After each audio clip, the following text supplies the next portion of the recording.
Uy, kaibigan. Ayan.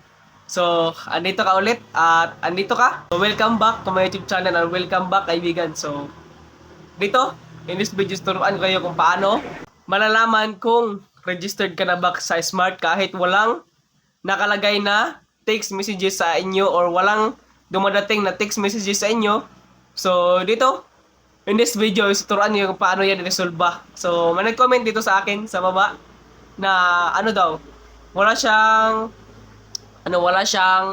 text messages na dumating, pero hindi niya alam kasi walang dumadating, hindi niya alam na registered na pala siya or hindi niya alam kung kailan siya na-registered kasi walang dumadating na text messages galing sa kanya, galing sa Smart. Ayan, so sa kanyang account. So in this video, tuturuan ko kayo kung paano yung resolve ba. So sana mapanood mo to Lods kung paano. So another thing is, this process is proven and trusted ko na to. So ito yung lagi kong ginagawa kapag meron akong nire-register sa kaibigan ko or may nagpa-register sa akin. So ito yung ginagawa ko dahil walang dumadating sa kanilang text messages galing kay Smart. So in this process is napaganda talaga dahil malalaman mo at wala lang ibang ways. So napakadali lang. So dito, ituturo ko dito step by step yung gagawin natin. Kaya station. So dito kaibigan, ang ginagawa ko is napakadali lang. So dito, para malaman natin kung registered na ba tayo at wala tayong na-receive doon sa mismong text messages natin na registered na tayo dito kay Smart. So pwede pa rin tayo makakita ng paraan para malaman natin kung registered na ba tayo dito kay Smart. So dito, ang gagawin natin is napakadali lang talaga. Susundin nyo lang itong process step by step. So dito, yung ginagawa ko dito is ito lang. So punta ako dito sa Google Chrome. So itong Google Chrome natin, punta tayo dito. At pagkatapos po sa Google Chrome, tap natin yung Google Chrome. At search lang natin dito, Smart Registration. So Smart Registration. Ayan. So dito, mapupunta agad tayo sa kanilang main website kung saan hindi na natin kailangan ng link at i-search lang natin itong Smart Registration at dito, ito na po ang kanyang mismong HTTP link ng kanilang Smart. So doon kasi sa messages is nagbibigay sila ng mismong link nila para hindi na tayo pumunta at madadirect na tayo dito sa kanilang link sa Google. So dito, so pwede na ito i-search kung nahihirapan kayo humanap ng link. So ito lang, Smart Registration. So pwede na rin yan. So tap natin to. Ito kanilang main website. So ayan, antayin lang natin, medyo loading siya, may na yung internet ko. So dito, ayan, so ito po ang kanilang registration process. Kung hindi mo pa alam kung paano mag-register dito, ay comment down below at gagawa natin yan ng video. So dito, so ito siya. So meron silang 3 steps. So una is get your PIN. Pangalawa is input your information which is your valid ID and name and information and street or kung saan ka nakatira. So dito naman sa kanilang what for SMS confirmation. So yung SMS confirmation, so ito po yung vlog natin ngayon. So dahil hindi natin na-receive yung SMS information or text information ng ating mga SIM pack galing kay Smart, so dito ay gagawin natin yan ng paraan para malaman natin na registered na tayo or hindi pa. So by the way kaibigan, kung hindi mo alam kung paano mag-register kay Smart, ay comment ka lang dyan sa baba. At gagawa natin yan ng tutorial. So napakadali lang, kaya ito na, continue muna tayo. So dito, sa baba scroll down lang natin at dito, ito na yung makikita natin dito sa mismong dashboard. So dito, ang gagawin natin is i-register lang natin ulit.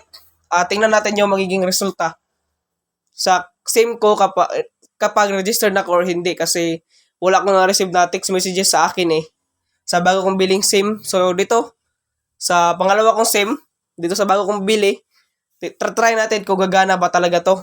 So ito na, input lang natin yung ating mobile number. So ito yung mobile number ko.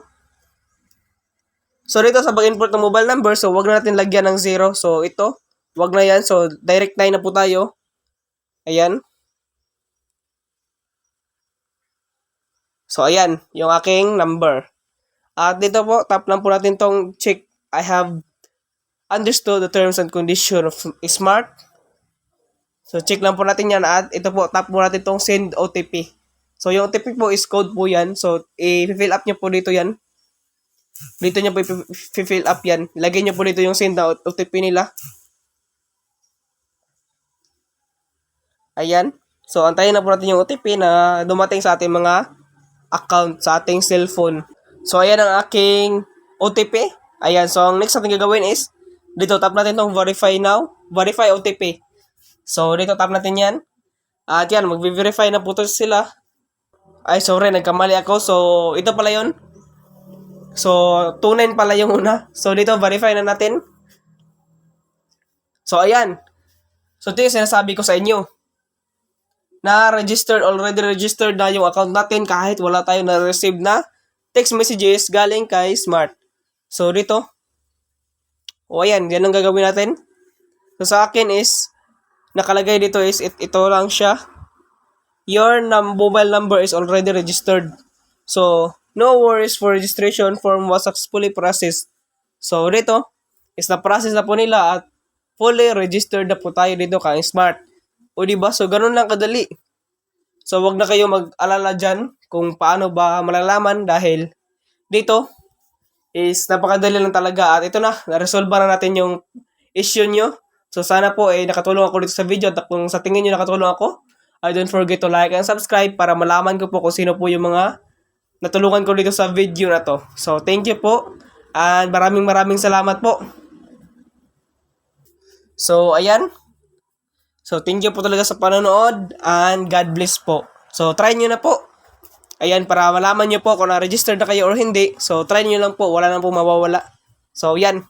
At kapag hindi pa kayo registered or na-invalid yung unang registered nyo, so pwede kayong mag-register again gamit yung bagong ID nyo. So, bagong ID, I think sa ID lang talaga yan nagtatalunan eh. So, yun. Thank you po sa panonood and God bless.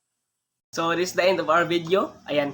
Kung adito ka pa rin hanggang ngayon mga kaibigan, ay alam ko nagustuhan mo itong video. Kaya, I hope nakatulong to sa inyo mga kaibigan. Ayan, sa little video natin yung tutorial at ngayon.